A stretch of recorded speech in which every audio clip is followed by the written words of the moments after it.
दोस्तों आज के वीडियो में भी ना हमें जो है जन्म समय शुद्धिकरण के कुछ एग्जाम्पल्स करने हैं।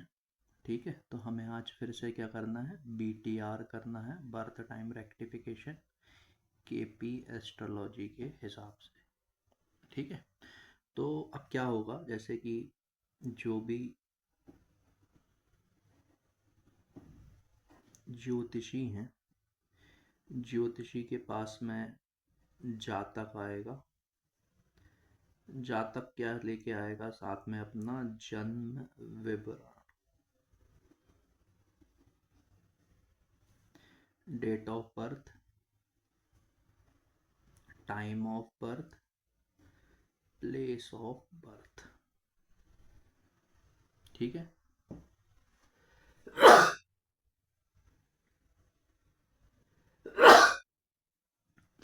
Sorry, date of birth, time of birth और प्लेस ऑफ बर्थ जो है वो लेके आएगा जातक ज्योतिषी के पास। तो और उसके बाद में क्या करेगा जातक जो है,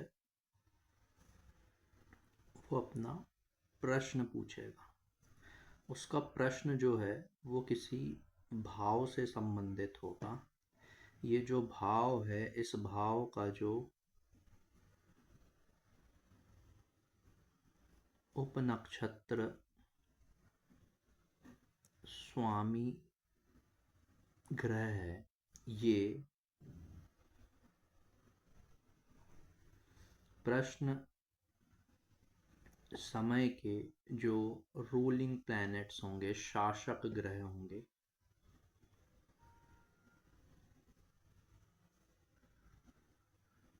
इनमें से एक होगा। ये जो नक्षत्र स्वामी ग्रह जो है, ये जो प्रश्न समय में मेरे LSRD होंगे, इनमें से कोई एक होगा। ठीक है, यदि ये होता है तो इसका मतलब जो है वो जन्म समय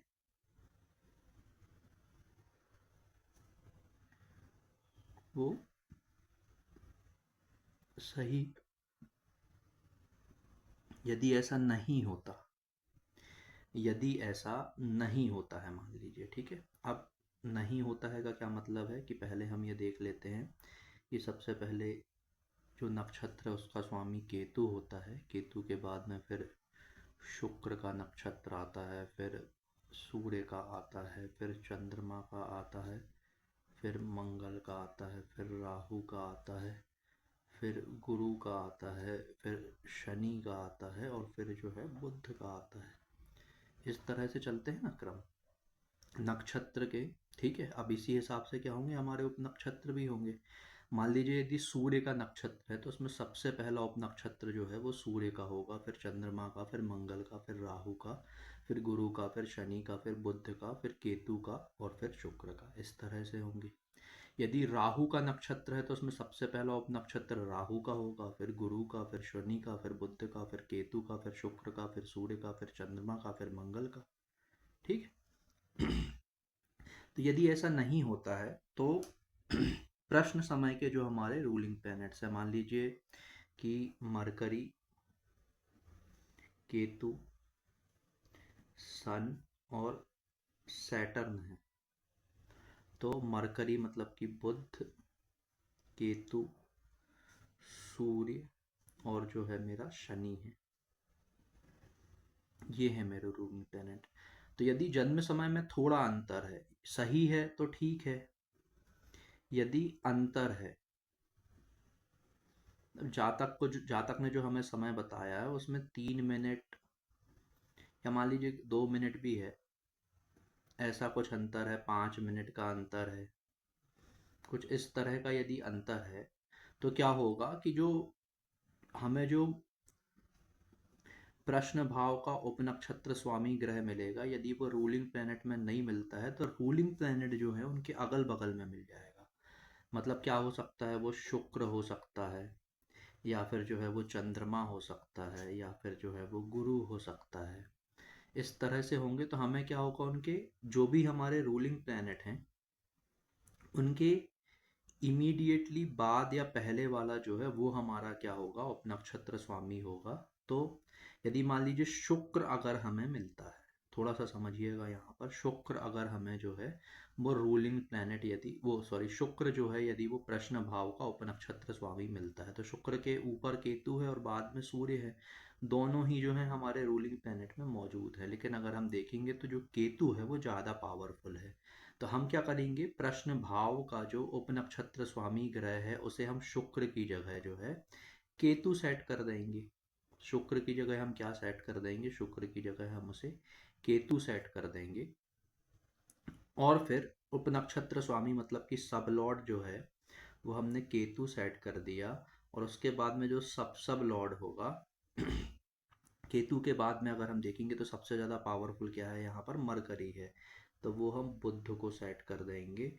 और ये जो बुध है इसका जो आर्क है ये हम 50% के पास में जो है सेट कर देंगे। तो इस तरह से जो है हमारा ये उस समय में होगा जबकि ज्योतिषी के पास में जातक आया है अपना जन्म विवरण लेके, वो प्रश्न पूछ रहा है, और प्रश्न भाव का जो उपनक्षत्र स्वामी ग्रह है वो यदि LSRD में है तो बर्थ डिटेल्स सही है, यदि नहीं है तो LSRD जो प्लेनेट है वो इस मुख्य भाव के उपनक्षत्र स्वामी ग्रह के आगे या पीछे हमें LSRD के प्लैनेट्स मिल जाएंगे तो हम उसे सेट कर देंगे। यदि मान लीजिए नहीं मिलते, मतलब मान लीजिए कि यहाँ पर जो है मंगल यदि प्रश्न भाव का उपनक्षत्र स्वामी होता है तो उसके पहले जो है चंद्रमा है, बाद में राहु है, और दोनों ही जो है हमारे वो रूलिंग प्लैनेट में मौजूद नहीं है। एक उदाहरण बस अभी हम देख रहे हैं। तो उस केस में फिर क्या है, मतलब हमें प्रॉपर BTR करने की जो है वो ज़रूरत है। तो हम यदि ऐसा होता है तो फिर हम क्या करेंगे, जातक से 1 से 249 के बीच का कोई भी एक नंबर ले लेंगे और फिर हम प्रश्न कुंडली के हिसाब से जो है हम आंसर जो है कर देंगे, ठीक है। और हम आगे पीछे भी कर सकते हैं, लेकिन उसमें क्या है, समय का जो फेर है वो ज़्यादा हो गया क्योंकि हमें जो है 2 कस्पल सबलॉट चेंज करने पड़ रहे हैं, 2 पहले या बाद में जाना पड़ रहा है ना। तो ये था पूरा जो बेसिक है, ये मैं बार बार बता रहा हूँ। बार बार बताने का रीज़न ये है कि BTR के जो रूल्स हैं तो लोगों ने समय के साथ उसमें संशोधन किया है, इम्प्रूवमेंट्स किए हैं, लेकिन मैं जो है अभी बेसिक रूल्स को ही लेके जो है वो चलता हूँ, ठीक है। तो यहाँ तक का आज हमने फिर से अभी एक बार जो है जल्दी से रिवीजन कर लिए हैं। अब इसके बाद में जो है दोस्तों हमें क्या करना है, हमें अगले आगे के एग्जाम्पल्स पर जो है हमें काम करना है। तो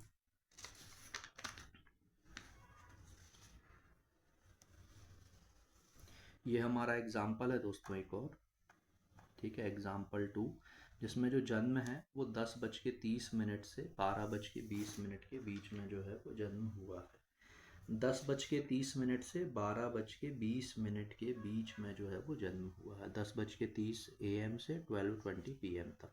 तो सबसे पहले हम क्या करेंगे, हम सबसे पहले जो है वो 10:30 AM पर असेंडेंट को देखेंगे। फिर इसके बाद में हम क्या करेंगे, फिर हम 12, चलिए थोड़ा सा मैं और नीचे कर देता हूँ, 12:20 PM पर जो है हम असेंडेंट जो है उसे देखेंगे। तो 10:30 AM पर हम ये देखेंगे कि जो हमारा असेंडेंट है उसका राशि लॉर्ड, उसका स्टार लॉर्ड, उसका सब लॉर्ड और उसका सब लॉर्ड क्या है। ऐसा ही हम देखेंगे 12:20 PM पे जो असेंडेंट है उसका राशि लॉर्ड, उसका स्टार लॉर्ड, उसका सब लॉर्ड और फिर जो है उसका सब लॉर्ड जो है वो क्या है। तो जब हम ये करते हैं तो हमें समझ में आता है कि यहाँ पर जो है 10:30 AM पर वो मून है जो राशि लॉर्ड है, मरकरी का जो है इसमें नक्षत्र है, मरकरी का ही है जो वो उपनक्षत्र है, और सूर्य का जो है वो उपनक्षत्र है। 12:20 पे हमें समझ में आता है कि सूर्य है राशि स्वामी, इसके बाद में जो नक्षत्र है हमारा वो केतु का है, शनि का जो है वो उपनक्षत्र है, और मार्स का जो है मेरा वो उपनक्षत्र है।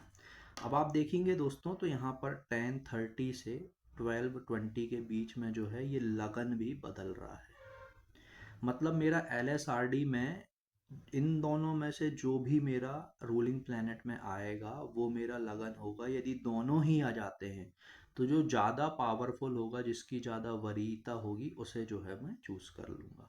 तो प्रश्न समय के दोस्तों जब मैं रूलिंग प्लैनेट लेता हूँ, यहाँ पर मैं लिख देता हूँ, तो प्रश्न प्रश्न समय के जब हमने एल एस आर और डी लिए तो वो हमें क्या मिले, थोड़ा सा ज़रा हम वो समझते हैं। प्रश्न समय के हमें रूलिंग प्लैनेट मिलते हैं मरकरी, केतु, सन और सैटर्न। क्या मिलते हैं? मरकरी, केतु, सन और सैटर्न। ये जो है हमें प्रश्न समय के क्या मिलते हैं दोस्तों? रूलिंग प्लैनेट मिलते हैं। मरकरी को राहु और केतु दोनों ही जो है वो रिप्रेजेंट कर रहे हैं। केतु, सन और सैटर्न जो है ये हमारे बाकी के जो है वो रूलिंग प्लैनेट है। ठीक है, अब यहाँ पर देखिए दोस्तों, मुझे क्या करना है, मुझे अब डिसाइड करना है कि राशि लॉर्ड क्या होगा, स्टार लॉर्ड क्या होगा, सब लॉर्ड क्या होगा और जो है मेरा सब लॉर्ड क्या होगा। एक चीज मुझे यहाँ पे जो है वो समझ में आ जाती है कि अगर मुझे चंद्रमा और सूर्य में से किसी को किसी को अगर मुझे राशि लॉर्ड जो है, मतलब कि यदि मुझे लगन डिसाइड करना है तो वो कर्क या सिंह में से, मतलब कि चंद्रमा जो है वो लग्न का स्वामी हो या सूर्य लग्न का स्वामी हो, तो इन दोनों में से चूंकि सूर्य ही बस मौजूद है तो मैं सूर्य को सबसे पहले जो है वो ले लूँगा। तो मुझे ये तो समझ में आ गया कि भैया जो मेरा यहाँ पर लगन आने वाला है वो लगन का जो स्वामी ग्रह है वो सूर्य होगा, मतलब कि ये कुंडली जो मेरी बनेगी ये सिंह लग्न की बनेगी। अब जब हम सूर्य की बात करते हैं 5 नंबर की, तो यहाँ पर केतु का नक्षत्र होता है 13 डिग्री 20 मिनट का, शुक्र का नक्षत्र होता है और जो है सूर्य का नक्षत्र होता है। तो अब यहाँ पर देखिए, और हमें जहाँ तक जाना है हमें 12:20 तक जाना है। यहाँ पर जो मेरा नक्षत्र है वो केतु का ही है, तो इतना तो मुझे समझ में आता है कि केतु से आगे नहीं जाना है मुझे। मान लीजिए अगर यहाँ पर शुक्र होता तो फिर मुझे केतु और शुक्र में से डिसाइड करना होता, लेकिन मुझे ये तो समझ में आ गया कि केतु का होगा, केतु लेना है मतलब मेरे को, है ना। तो यहाँ पर क्या करूँगा मैं, ये जो दूसरा वाला है LSRD में, क्योंकि केतु मेरा मौजूद है तो वो जो है मैं ले लूँगा। अब इसके बाद में दोस्तों क्या है, केतु को जब मैंने नक्षत्र स्वामी के रूप में ले लिया तो अब मेरे पास में मरकरी और सैटर्न जो है वो बचे हैं। सबसे ज़्यादा प्रायोरिटी पर मरकरी है, लेकिन मरकरी को जो है वो राहु और केतु दोनों रिप्रेजेंट कर रहे हैं और केपी का नियम है कि nodes are stronger than planets. तो इसके बाद में तीसरे नंबर पर जो है दोस्तों वो मैं राहु या केतु में से, और जब राहु केतु दोनों दिए हों तो हम राहु को ज़्यादा पावरफुल मानते हैं, तो मैं यहाँ पर जो है राहु को ले लूँगा। और इसके बाद में दोस्तों चौथे नंबर पर जो है वो मैं सैटर्न को ले लूँगा। तो ये जो है मतलब मेरा सूर्य की राशि, केतु का नक्षत्र, राहु का उपनक्षत्र और शनि का उपनक्षत्र, ये जो है मेरा स्ट्रिंग आ जाएगी मेरी असेंडेंट की। और जब मैं ये फिक्स करता हूँ तो ये फिर जो है मुझे ये 11:58 और 54 ये जो है मुझे ये समय जो है ये मिल जाता है। अब यहाँ पर जो है सैटर्न का जो आर्क है वो मैंने 50% के पास में जो है वो सेट किया हुआ है। तो ये जो है मेरा दूसरा एक एग्जाम्पल हो गया जिसमें जो है मैंने आपको BTR कैसे करें ये जो है बहुत अच्छे से समझाया हुआ है। ठीक है, अब इसके बाद में जो है दोस्तों अब हम तीसरा एग्जाम्पल लेते हैं। मुझे क्या है, आपको एग्जाम्पल्स ही करवाने हैं, एग्जाम्पल्स करने में जो है हमें चीज़ें समझ में आ जाएंगी। फिर देखते हैं अब हम, तो ये एग्जाम्पल नंबर 3 है हमारा, जहाँ पर जो है अब देखिए आपको क्या समझ में आ रहा होगा धीरे धीरे, क्योंकि क्या है हम प्रैक्टिस कर रहे हैं। यहाँ पर व्यक्ति ने समय दिया है 6 AM से 7:30 AM के बीच में। तो सबसे पहले हम क्या करेंगे, 6 AM पर पूरा आपको लिखना है ना, प्रैक्टिस कर रहे हैं अभी हम, असेंडेंट को हम चेक करेंगे। इसके बाद में जो है हम यहाँ पर जो है 7:30 AM पर जो है हम असेंडेंट को चेक करेंगे। तो हमें क्या क्या चेक करना, हमें चेक करना है राशि लॉर्ड, हमें चेक करना है स्टार लॉर्ड, हमें चेक करना है सब लॉर्ड और हमें क्या चेक करना है सब लॉर्ड।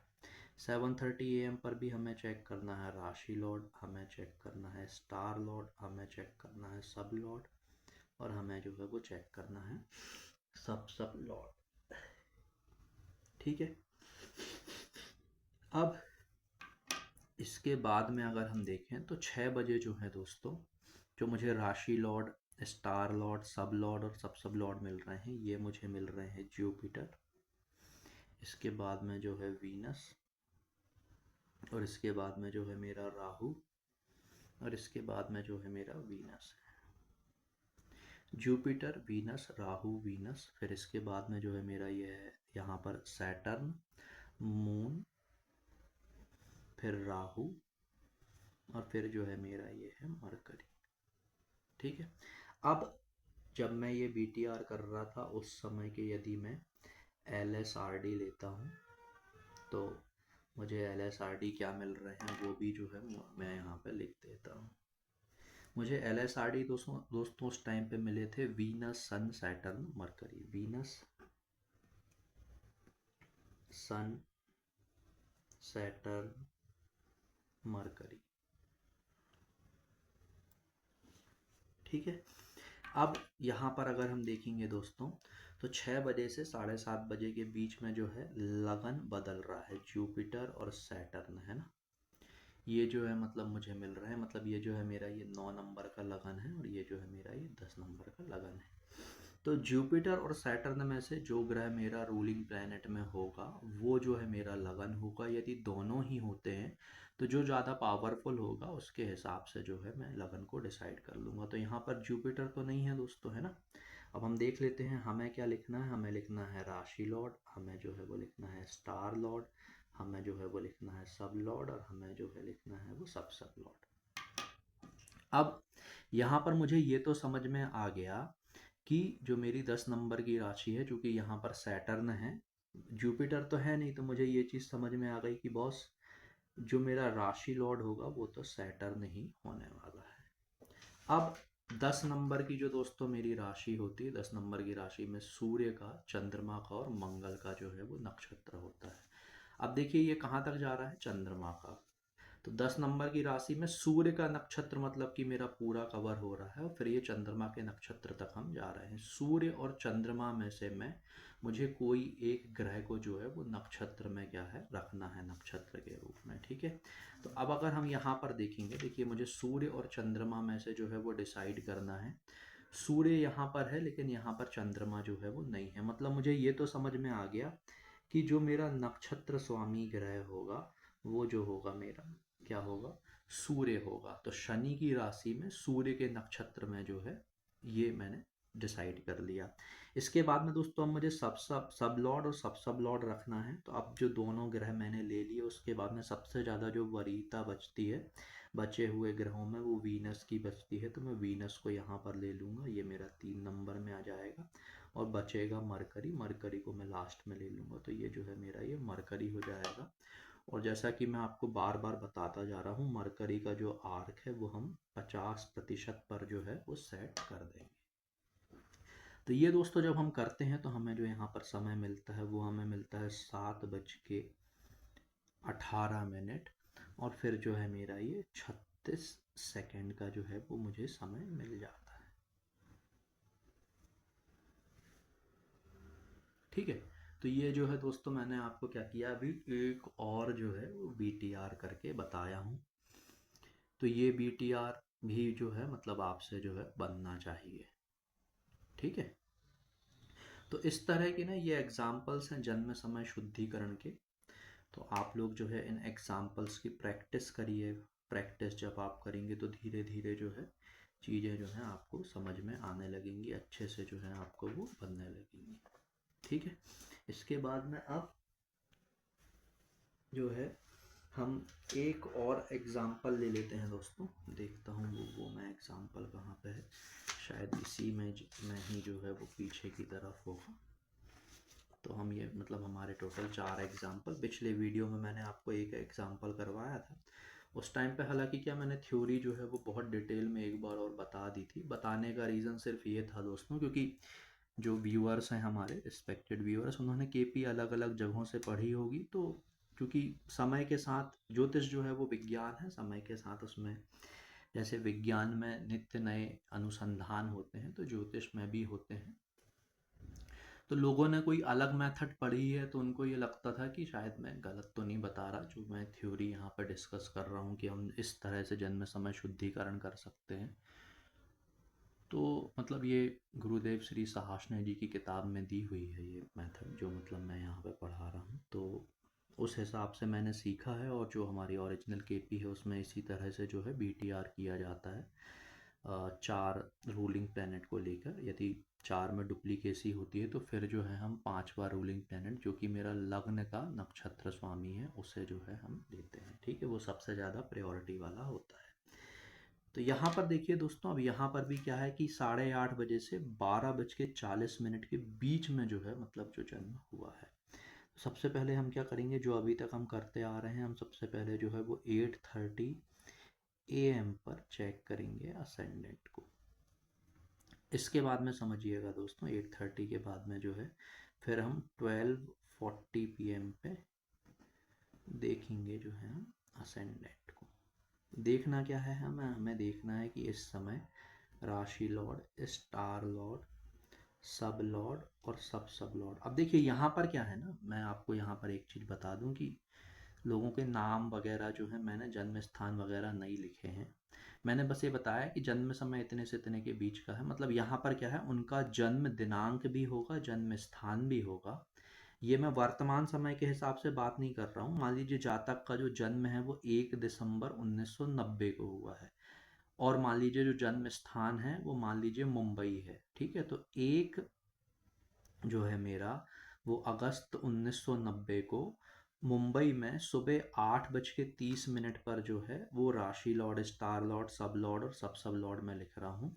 और फिर 1 अगस्त 1990 को ही 12:40 दोपहर पर जो है वो फिर जो है मैं राशि लॉर्ड, स्टार लॉर्ड, सब लॉर्ड और फिर सब लॉर्ड लिख रहा हूँ, जातक के जन्म विवरण के हिसाब से। तो यहाँ पर दोस्तों जब मैं लिखता हूँ तो मुझे यहाँ पर जो है ये वीनस की राशि मिलती है, और इसके बाद में जो है वो मुझे सूर्य का यहाँ पर नक्षत्र मिलता है। इसके बाद में जो है मुझे राहु का उप नक्षत्र मिलता है, और मरकरी का फिर जो है वो मुझे उप नक्षत्र जो है वो मिलता है। ठीक है, अब इसके बाद में दोस्तों अब हम अगला क्या करते हैं, अब हम 12 बज के जो है वो 40 का जो है हम देखते हैं। ठीक है, तो अब यहाँ पर हम क्या करते हैं, देखते हैं। तो यहाँ पर जो है ये चंद्रमा का जो है वो चंद्रमा की राशि है। इसके बाद में जो है वो जुपिटर का जो है वो नक्षत्र है। इसके बाद में जो है वो चंद्रमा का उप नक्षत्र है, और फिर जो है मेरा वो सैटर्न का जो है वो मेरा उप नक्षत्र जो है वो है। अब जब मैं काम कर रहा था इस हॉरोस्कोप पर, तब के अगर मैं आपको LSRD जो है वो बताता हूँ, तो LSRD जो है वो इस तरह से निकल कर आते हैं।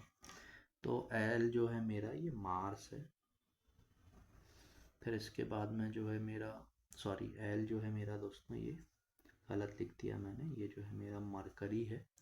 एस जो है मेरा ये मार्स है। अब मैं चूँकि ऐसे लिख रहा हूँ तो यहीं पे लिखता हूँ मार्स। इसके बाद में जो है आर जो है वो सैटर्न है, और ये जो है फिर मेरा ये वीनस है। और यहाँ पर मरकरी जो है, मरकरी को जो है मेरा राहु और केतु दोनों ही जो है वो रिप्रेजेंट कर रहे हैं। तो यहाँ पर देखिएगा दोस्तों, ये जो मेरी राशि है ये 2 नंबर की राशि है, और फिर जो है ये मेरी 4 नंबर की जो है वो राशि है। ठीक है, तो इसके बीच में जो है मुझे जो है डिसाइड करना है। तो देखिए कौन कौन सी राशि चल रही है, मेरी वीनस की राशि है। चलिए यहाँ ना लिख के डाउट ना हो आपको, जो है मेरी वीनस की जो है वो राशि है। इसके बाद में जो मेरी राशि आएगी वो मरकरी की आएगी, मरकरी के बाद में जो राशि आएगी वो मून की आएगी। ये 2 नंबर की राशि है, ये 3 नंबर की राशि है, और ये 4 नंबर की जो है वो राशि है। तो वीनस, मरकरी और मून में से मुझे देखना पड़ेगा। ठीक है, तो अब देखिएगा दोस्तों, यहाँ पर जो है वीनस और मून तो जो है वो यहाँ पर नहीं है, तो ये जो है मेरे यहाँ पर हट गए। अब इसके बाद में मरकरी की दोस्तों जो है वो मेरी राशि जो है यहाँ पर आ रही है। तो अब मैं यहाँ पर क्या लिखता हूँ, मुझे क्या फिक्स करना है, मुझे लग्न जो है वो फिक्स करना है। तो राशि लॉर्ड, स्टार लॉर्ड, सब लॉर्ड, और फिर जो है मेरा सब लॉर्ड, ये जो है मुझे यहाँ पर क्या करना है, फिक्स करना है। तो मुझे ये तो समझ में आ गया कि मुझे जो लगन लेना है वो मिथुन लग्न लेना है, जिसका स्वामी जो है वो बुध होता है। अब जो 3 नंबर का लगन होता है दोस्तों, उसमें मंगल का, राहु का और गुरु का जो है वो नक्षत्र होता है। किसका? मंगल का, राहु का और गुरु का। तो अब यहाँ पर अगर मैं देखूँ दोस्तों, देखिए जो है मैं मरकरी जो है मैं यहाँ पर ले चुका हूँ, ये मरकरी जो है मैंने ले लिया सबसे पहले नंबर पे। अब यहाँ पर जो मुझे नक्षत्र मिल रहा है 3 नंबर की राशि में, वो मंगल, राहु और गुरु का पूरा पूरा जो है मिल रहा है, क्योंकि मुझे इस स्पान में पूरी ही राशि मिल रही है ना। देखिए वृषभ राशि से मैं कहाँ पे आ रहा हूँ, कर्क राशि तक आ रहा हूँ, मतलब वृषभ लग्न से मैं कर्क लग्न तक जो है ये आ रहा हूँ। ठीक है, मतलब कि बीच में मिथुन लग्न तो पूरा कवर हुआ है, तो मिथुन लग्न पूरा कवर हुआ है, तो मिथुन लग्न में चूंकि मंगल का नक्षत्र, राहु का नक्षत्र और गुरु का नक्षत्र पड़ता है, मंगल, राहु और गुरु। तो अगर मैं यहाँ पर देखूं तो मुझे सिर्फ मंगल बस जो है वो मुझे मिल रहा है, राहु और गुरु तो नहीं मिल रहे हैं। तो दूसरे नंबर पे जो है दोस्तों, मैं यहाँ पर क्या करूँगा, मार्स को जो है वो लिख दूंगा। तो बुध की राशि में मंगल का जो मेरा नक्षत्र है वो फिक्स हो जाएगा। अब इसके बाद में देखिए ये दोनों की प्रायोरिटी, सबसे पहले सैटर्न आएगा, मैं यहाँ पर जो है सैटर्न लिख दूंगा, ये तीसरे नंबर पर मैंने सेलेक्ट कर लिया। और फिर सबसे लास्ट में जो है वो वीनस आएगा, फिर जो है मैं यहाँ पे वीनस को जो है ले लूँगा। और वीनस का जो आर्क है दोस्तों, वो जो है मैं 50% पर जो है सेट कर दूँगा, कि वीनस का जो उप नक्षत्र है वो सिर्फ अपना 50% जो एरिया है वो बस जो कवर कर पाया, 50% समय तक बस जो है मुझे उसको आगे लेके जो है वो चलना है। तो जब दोस्तों मैं ये करता हूँ तो ये 10, फिर ये जो है मेरा 44 और फिर ये जो है मेरा 33, ये AM में ये समय आता है मेरे पास में। ठीक है, तो ये मतलब मैंने अभी आपको एक और एग्जाम्पल जो है वो बताया। तो ये इसी तरह से जो है ना, जहाँ तक जो है आपके पास में आके बताते हैं कि भैया हमें BTR करवाना है अपना, और ये इतने से इतने के बीच में हमारा जन्म हुआ है। ठीक है, इसके बाद में जो है आप जातक से कुछ प्रश्न पूछ सकते हैं। जातक खुद भी कभी कभी क्या करते हैं, आपको विवाह का समय दे देते हैं, जब उनको कोई एक्सीडेंट हुआ था तब का समय दे देते हैं, फर्स्ट चाइल्ड की चाइल्ड बर्थ कब हुआ था, बच्चा पहला कब पैदा हुआ था, वो समय दे देते हैं। तो फिर आप जो है वो वेरीफाई कर सकते हैं। वो इवेंट वेरिफिकेशन कोई ऐसा बहुत बड़ा काम नहीं होता। ठीक है, अगर रूलिंग प्लैनेट पर आपकी पकड़ है, आपको ये भरोसा है कि रूलिंग प्लैनेट आपकी मदद कर रहे हैं, तो इवेंट वेरिफिकेशन की ऐसी कोई बहुत ज़्यादा ज़रूरत नहीं रहती। लेकिन फिर भी इवेंट वेरिफिकेशन कर लेना चाहिए दोस्तों। रूलिंग प्लैनेट आपकी मदद कर रहे हैं ये आपको कैसे पता चलेगा, तो जब आप किसी भी, जैसे कोई व्यक्ति आया जिसकी पत्नी जो है वो 4th मंथ प्रेगनेंसी पर है, वो आपसे पूछता है कि आप एक पॉसिबल डेट बता दीजिए कि कब डिलीवरी होगी, और आप जो डिलीवरी की डेट देते हैं, यदि उसी डेट पर रूलिंग प्लैनेट की मदद से आप दे देंगे, है ना, आप LSRD लेंगे और आप सूर्य के हिसाब से देखेंगे कि सूर्य मतलब 9वें और 10वें महीने में सूर्य जो है किन राशियों में है, उन राशि, नक्षत्र, उप नक्षत्र के हिसाब से आप LSRD के हिसाब से सूर्य को वहाँ पर लेकर जाएंगे और आपको डेट जो है वो मिल जाएगी। तो यदि आपने जो डेट दी है वही डेट या उसके आसपास की डेट मिल रही है, तो इसका मतलब है कि रूलिंग प्लैनेट जो है वो आपकी मदद प्रॉपरली कर रहा है, आपसे अच्छे से बनने लगा है रूलिंग प्लैनेट, है ना। तो उस केस में जो है आपकी BTR की एक्यूरेसी भी जो है वो ज़्यादा होगी, है ना। और ये दोस्तों मैंने जो सीखी है मेथड, मैं उसके हिसाब से बता रहा हूँ। हो सकता है आपने कोई और मेथड सीखी हो, तो इसका ये मतलब मैं बिल्कुल भी नहीं मानता कि आपने जो मेथड सीखी है वो गलत होगी, वो भी आपको किसी न किसी विद्वान ने सिखाई होगी। तो आप भी ऐसा मत मानिएगा बिल्कुल भी कि जो मेथड मैंने अभी आपको पढ़ाई है इसमें कुछ गड़बड़ी है ना। ये जो एक्चुअल में KP के हिसाब से जैसे BTR होता है वही जो है मैंने आपको समझाया है ना। तो ठीक है दोस्तों, फिर मिलेंगे आपसे अगले किसी वीडियो में। तब तक के लिए मैं आपको नमस्कार करता हूँ। ठीक है।